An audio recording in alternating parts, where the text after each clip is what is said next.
আমি তারপর 9 মাস পর আমাকে কোর্ট বেকসুর খালাস দিলে, কিন্তু আমি ওনার কাছে গেলাম, উনি আমাকে যোগদান করাইলেন না।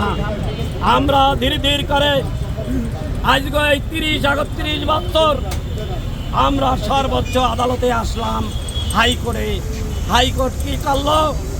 আমাদের পক্ষে কাগজ দেখা সন্তুষ্ট হইয়া আমাদের পক্ষে রায় দেয়। 2017 সালে রায় দিলে ওই রায়তে বলা আছে যাদের বয়স আছে সে চাকরিতে যোগদান করবে, যার বয়স নাই সে তাকে পেনশন সুযোগ সুবিধা দিবে।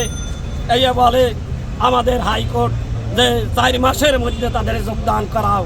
কিন্তু আমাদের মহাপরিচালক সাহেব কি করলো? আমাদের যোগদান না করাইয়া সে উচ্চ আদালতে ধীর ধীর করে চলে গেল। উচ্চ আদালতে উনি আপিল করলো। উচ্চ আদালত উনি 2022 সালে হেরে গেল, আমাদের পক্ষে রায় দিল।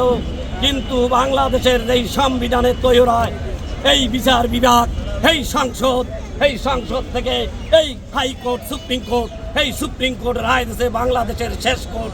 সেই করে বলছে যাদের বয়স আছে তাদের জয়েন করাও, যাদের বয়স নাই তাদের পেনশন সুযোগ সুবিধা দাও।